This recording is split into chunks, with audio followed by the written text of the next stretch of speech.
Sa 2027 daw, lilipad na yung rocket. Hindi pa nga natapos yung train doon sa Mindanao. Hindi pa nga natapos yung train doon sa sa ilalim ng lupa. train natin, yung sa Bicol, yung subway natin, hindi pa nga natapos. Tapos, in 1 year's time, you can launch already a rocket. Ang galing talagang lumipad sa alapaap ng ating presidente. Bababa sa membership ang mensahe ng SONA. Hihiramin ko yung salita ni Attorney Topacio, yung ating deputy spokesperson. Hindi ito sana. Ang dineliver kahapon ay isang kasonangalingan. Oh, di ba?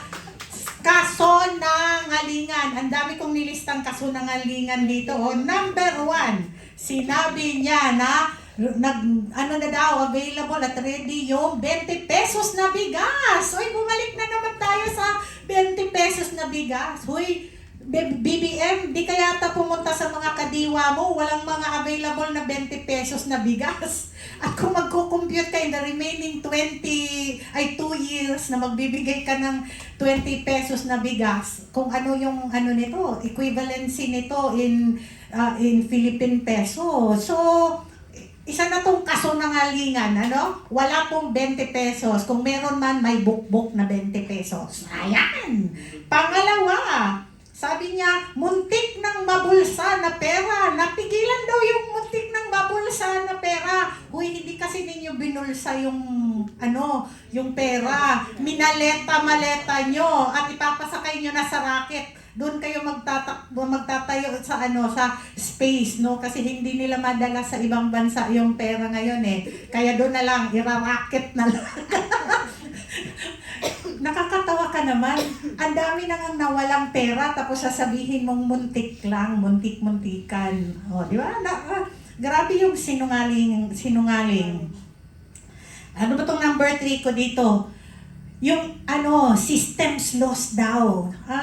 I would like to give my salute to Senator Marcoleta, kasi siya talaga itong naglumalaban tungkol sa pagbaba ng kuryente.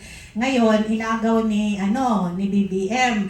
And by the way, happy birthday to Senator Rodante Marcoleta. Kakaiba man yung pag-celebrate mo ng birthday ngayon kasi nasa kulungan ka, pero nais kitang saluduhan especially sa paglalaban mo about sa pagbaba ng kuryente.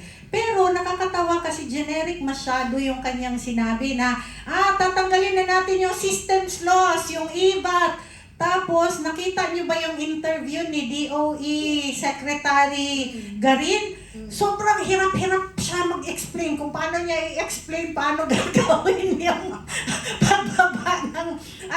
pagbaba ng EVAT at saka ng systems loss. Tapos ang sinabi ni Garin, ang bababaan lang daw, syempre kasi galing ako sa Department of Energy, di ba? Ang bababaan lang daw na EVAT ay yung covered under systems loss.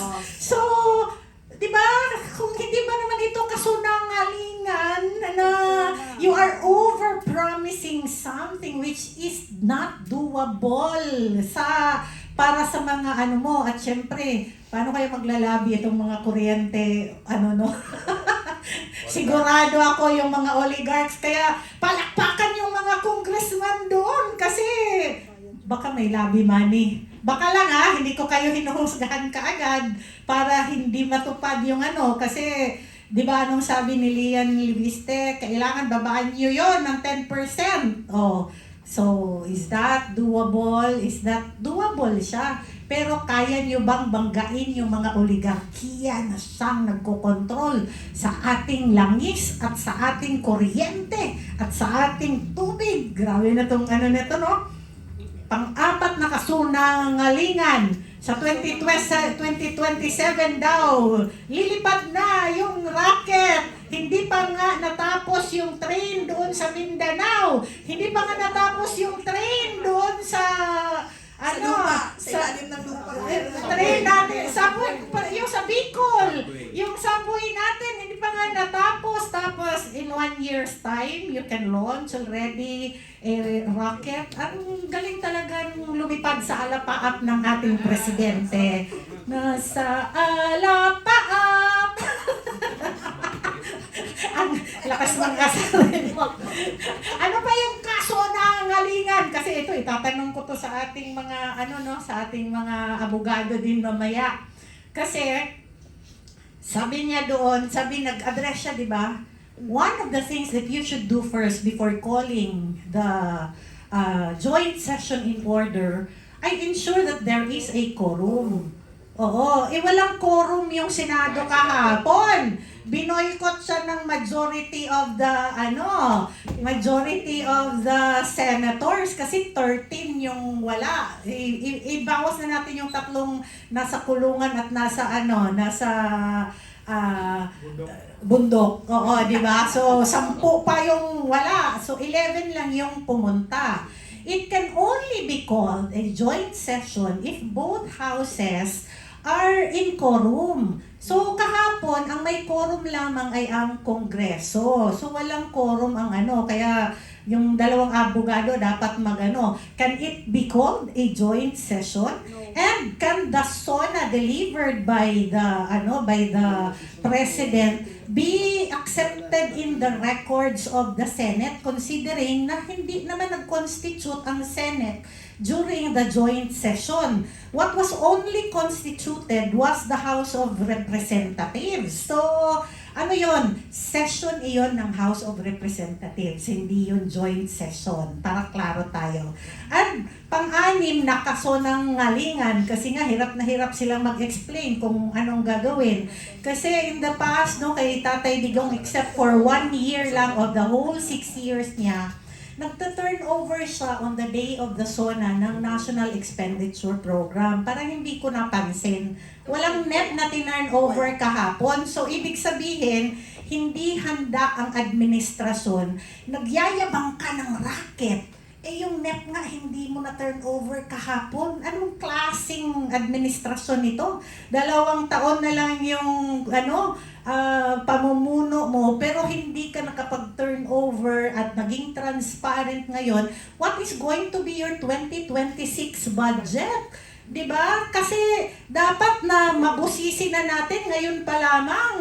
Kasi nabalitaan ko, may ibabalik daw silang parte ng ng budget sa 2026. Babantayan ko kayo kasi meron akong narinig. May flood control na naman kayo at meron pa kayong program funds. Bantay kayo sa 2026 budget. Ayan po, mga pasabo. 2026 o 2027? Ay, 2027 budget. 2026 pa tayo ngayon. So, the National Expenditure Program was not yet turned over the other day, during the kasunungalingan that was conducted. Kasunungalingan talaga yun kasi walang quorum Kailangan malaman niya ng taong bayan. Kaya dapat ang komentaryo ng ating dalawang abogado tungkol dito sa quorum and what is its effect nito kasi ako talaga dapat hindi to ma-enter sa records ng Senate of the Philippines,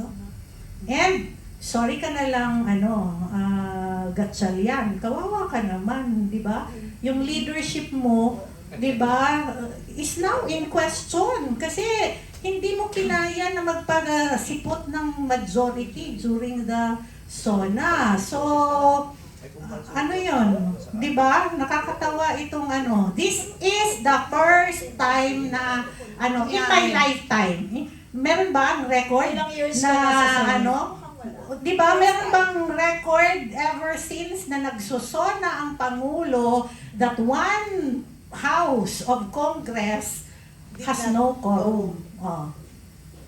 Baka nasa mali pa yung... Anyway, moving forward. Nakaka-shock yun At FYI sa mga kababayan natin, mga kapartido at mga nanonood, sumusubaybay sa live podcast ng Kapihan sa PDP, mga kababayan.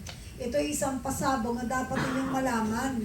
Kasi doon pa lang sa anggulong yun, ito ay isang pag-sosonangaling na hindi dapat nating gawing Hindi natin kailangan palagpasin to. At ito'y kataksilan sa atin pong gobyerno at sa ating bayan.